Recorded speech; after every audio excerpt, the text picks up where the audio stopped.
We now bring in Kelly Fox, a local life coach, to help us gain the tools to simply feel better. And Kelly, thank you for joining us. We appreciate your time. Well, it can seem almost impossible sometimes, but how do we focus on the positives when we might be feeling down because of the pandemic?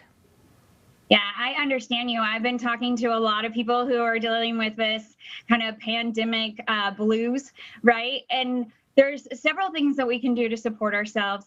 And the number one thing that I think across the board supports us is to keep track of our gratitudes. Write down those things that we see that are coming towards us, that are good, that are positive, that are happening for our good, or happening around the people we love for good, and actually writing those down. So I encourage people to go out, just get a regular composition book or whatever, and start keeping track of those every day.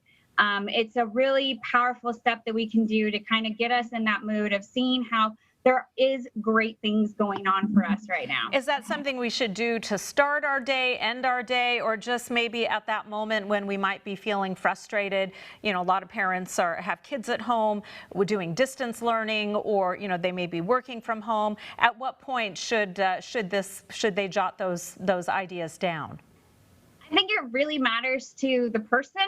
I personally write mine in the morning, but that's how I start my day. But if you're the type of person that might forget, or it's not necessarily part of your routine yet, write them down when you see them, or write them before you go to bed. Whatever you feel supports you, try it out. See which one supports you the most.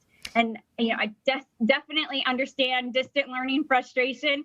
I have several kids at home doing that with me, and maybe it's while you're sitting next to them during a session, you're like, and you write it down, and it supports you in that moment. What about some other small things that we can do to maybe change our daily routine, and maybe some big changes? What other suggestions do you have? Yeah, well, it's always important to kind of have an intention for the day.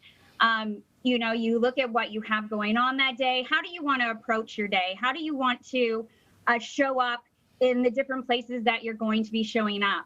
Even when we're at home, how do you want to show up with your spouse or your children, or even yourself if you live alone?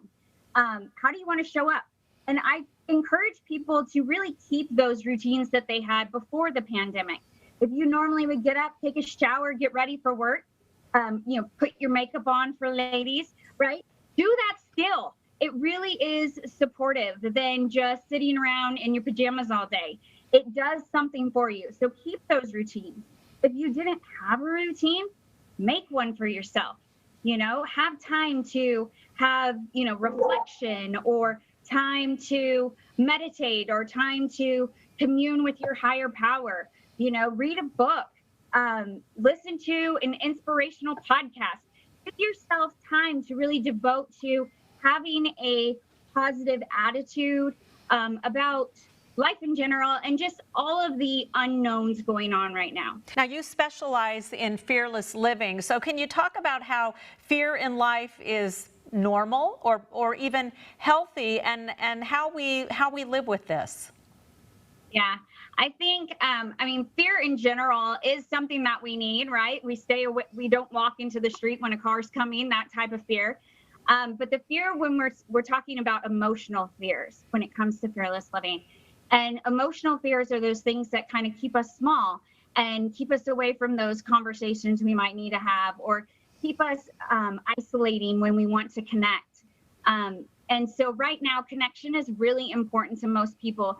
And so getting past that fear would be, reaching out and connecting to those people, and having that time and interaction with another face, right? Or another voice, depending on how you're connecting. And maybe arranging things where you can social distance, but still be close to each other and feel like you're around other people. So there's lots of ways that you can start to baby step towards getting past some of those fears that have possibly come up.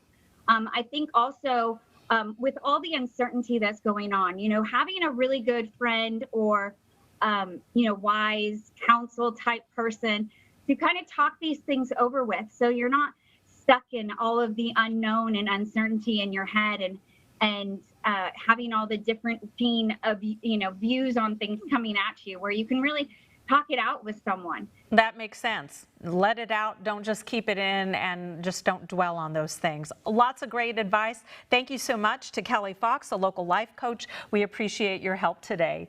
Thank you.